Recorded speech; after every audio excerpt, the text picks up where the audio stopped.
Bonjour à tous ceux qui nous suivent sur QLC Afrique Phoenix Info. Je suis Chrisman Massamba, spécialiste en sciences po et relations internationales.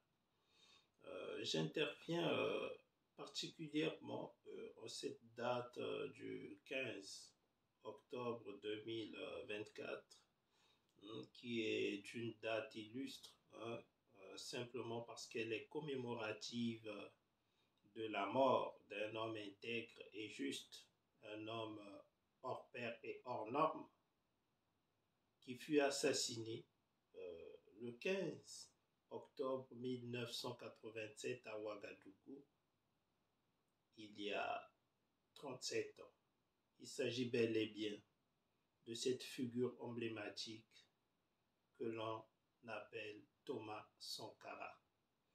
Thomas Sankara a brillé parmi tous ceux qui se sont intéressés à la cause de la dignité africaine, simplement parce qu'il était dans une perspective d'émancipation endogène de l'Afrique et de l'Africain. Et il avait compris et mené une lutte âme et corps contre ce que je peux appeler le préconçu colonial, qui n'est rien d'autre que l'amalgame de plus d'idées dans différentes sphères de la pensée humaine et scientifique, infligées par l'impérialisme à l'Africain pour le vouer à l'autoflagellation et au traumatisme post-colonial.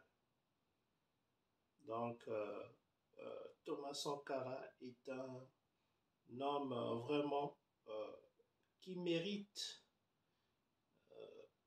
d'être vraiment étudié, parce que en ces temps-là, comprendre l'entité de ce qu'il avait compris signifie que c'était quelqu'un de très dédié à la cause africaine. Et évidemment, il en a payé pour sa vie. Et en cette date où nous commémorons ce grand homme, il faudrait essayer d'aller chercher différentes sortes de citations, essayer un peu de s'abreuver de ces dires pour comprendre un peu par rapport au positionnement et au repositionnement de l'Afrique, qui est l'actualité de la situation géopolitique d'aujourd'hui. Quelles sont les idées que nous pourrions mettre en avant afin d'éveiller et de réveiller la conscience de ceux qui sont encore endormis.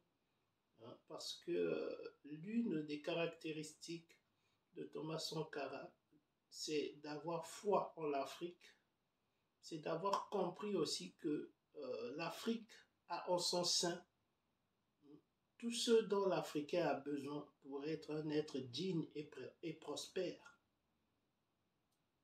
Donc, mon intervention consistait à dire un peu cela à la jeunesse. Évidemment, l'intellectuel africain a une grande tâche dans le monde d'aujourd'hui.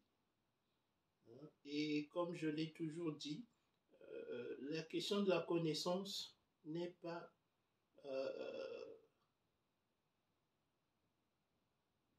strictement liée à la question de l'endroit. En effet, moi je pense que la connaissance est liée à la question de son usage. Peu importe le savoir que tu as, quel usage tu en fais. Est-ce que tu défends la cause des siens? Est-ce que tu la trahis? C'est plutôt là que doit être le débat. Mais bon, de façon émotive, nous comprenons souvent quand le débat est emmené dans une sphère d'accusation, ce qui aussi a des raisons légitimes. Nombreux ont la connaissance et l'utilisent pour endoctriner les leurs, favorisant des intérêts qui sont exogènes au continent. Donc évidemment, dans ce contexte, il est clair et net que certains intellectuels vont pointer du doigt envers d'autres. Et il y a une logique à cela, quoi. Tout ça n'est pas vraiment condamnable, car un prévoyant n'a jamais regretté. Évidemment, il faudrait aussi deux fois dire que non, telle perspective ne répond pas à la réalité ou à l'objectif de l'émancipation de la cause noire. Donc, je remercie tous nos abonnés. J'ai reçu récemment des questions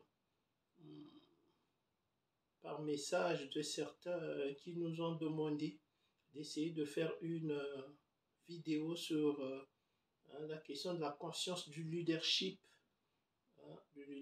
africain par rapport à la situation de l'impérialisme français au Sahel.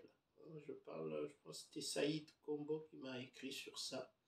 Et évidemment, je pense que nous allons créer une sphère de lecture d'articles, d'articles politiques que je vais écrire et puis lire moi-même sur la chaîne YouTube pour la jeunesse. Parce qu'évidemment, il y a beaucoup à dire. Bon, c'est vrai aussi, deux fois, on a moins de temps. Mais je ferai un effort de dédier des articles à cette question qui est très pertinente. Parce que souvent, il y a aussi une question de conscience du leadership. Parce que quand on est meneur, on ne peut pas vouer ceux qui sont derrière soi à l'égarement. Et évidemment, grande partie des maux dont souffrent des peuples africains sont dus aussi aux déficiences qui sont du côté du leadership parce qu'ils ils n'ont pas peut-être la vision adéquate pour créer des conditions de bon vivre pour leur population. Et évidemment, l'intellectuel, c'est aussi celui-là qui émet des idées afin d'éduquer nos leaders à penser, à envisager deux fois des solutions très simples, intelligemment pensées, qui répondent à des questions complexes. Donc, évidemment, je remercie ce confrère pour sa question et je pense que pour de telles questions pertinentes, il faudrait vraiment qu'on s'y mette